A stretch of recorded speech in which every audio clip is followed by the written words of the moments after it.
Hey guys, welcome to my review of No One Will Save You. I don't know, I just used that voice. It's a cool title and it just felt right, whatever. But yeah, No One Will Save You is the new-ish release on Hulu.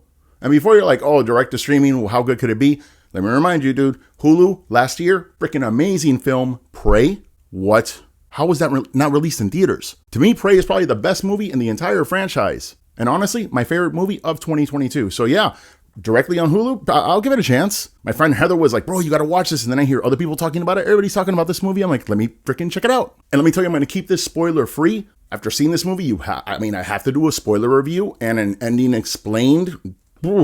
Once I actually figure out the ending, this definitely needs a second and third watch to figure out But yeah, let's just keep it spoiler free here and go over the basics. Is this movie for you? Because it's not for everyone. And obviously rate it using my freaking 5-star rating system that is super complex, man. Yeah, it's freaking not from this world. But yeah, we open up basically, and this whole movie is about this girl played by Caitlin Dever, the girl from freaking Booksmart and a bunch of other stuff. She's dealing with loss. Nobody in freaking town really likes her. She's basically the kid with fleas in the playground that nobody wants to play with. She lives alone, like in freaking a house in the middle of nowhere, and alien stuff happens. Yeah. And without going into too much detail, let me just say the setting here in the tone is awesome. It's kind of home invasion thriller mixed with like haunted, creepy stuff, which I like because it's October. It's freaking Halloween season. I don't know if I want to see like sci-fi all over the place, but yeah, it's got that like creepy vibe. And as far as vibe, this movie does feel like several freaking films, but without ripping any off. I mean, you have Signs, you have Hush, which is my actual favorite home invasion movie ever, War of the Worlds,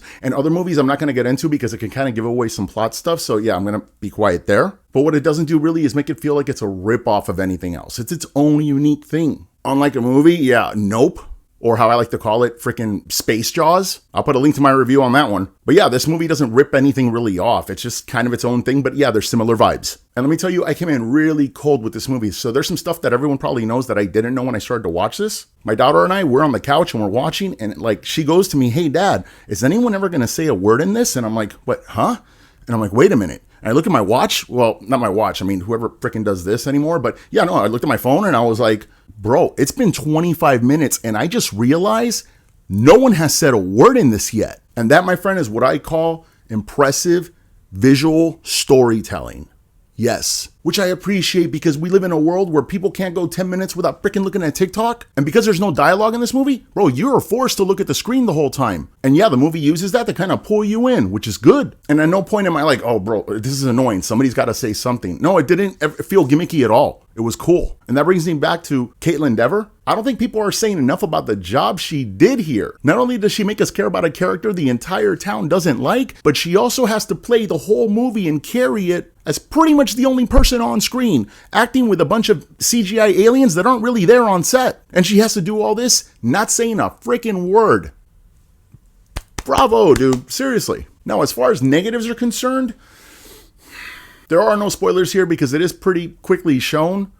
But the aliens here, they kind of go with a very traditional look, which is fine and appreciated. But these are the moments that you could really see the budget or lack of budget. And yeah, also some of the mannerisms that the aliens have in certain scenes. How do I put it? My daughter was like, hey, Dad, I think those aliens are nice and this and that.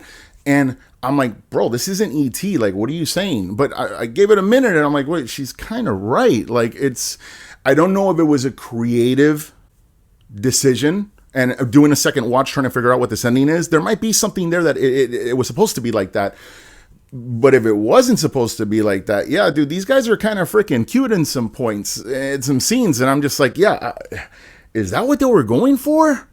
So yeah, there's that. If I'm going to nitpick. And I don't know if it's nitpicking because it does throw some tension off in scenes that it shouldn't. And this movie is all about tension. I don't think this is really a scary movie, even though fear is subjective. But yeah, this movie has a lot of tension in it, and that's good. But yeah, it can break some of that tension sometimes. There was a part where we even kind of laughed and giggled, and I'm like, I don't think we're supposed to be doing that right now. But yeah. Now, is No One Will Save You for you? I think it comes down to how you feel about the end of the film. It's definitely ambiguous, that's for sure, but not like ambiguous like other movies are, where it's like the last 2 minutes or 30 seconds of the movie, something happens and you're like, and you and your girl are walking out and you guys are talking about it after you've seen the movie and you're like, oh, I wonder what happened.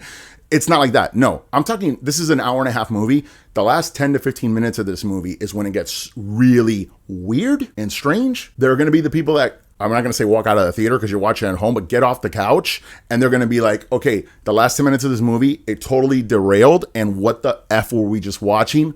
This is stupid. And then there's going to be the other group that are like, this is really interesting. I don't get it totally, and we have to have a conversation after this movie. Not just us, but I'm going to call a few of my friends, and kind of that's what's happening, I think, here. I will admit, I am with the latter group. Yes, I was totally interested. My daughter was kind of like rolling her eyes a little bit, but I was into it because there is a ton to unpack here, and it kind of sticks with you. Every time I think I kind of know the answer to what the whole ending was, I'm like, yeah, well, what about that? So yeah, I'm doing a second watch. And yeah, regardless, it's different, and No One Will Save You is a movie that I really enjoyed. And doing the second watch, this rating might actually go up more. I don't know. If it does, I'll re-rate it in my freaking spoiler review. Guys, what did you think of No One Will Save You? Let me know in the comments. Also, please like, subscribe, and whatever, all this freaking stuff that I have. And yeah, thanks for watching.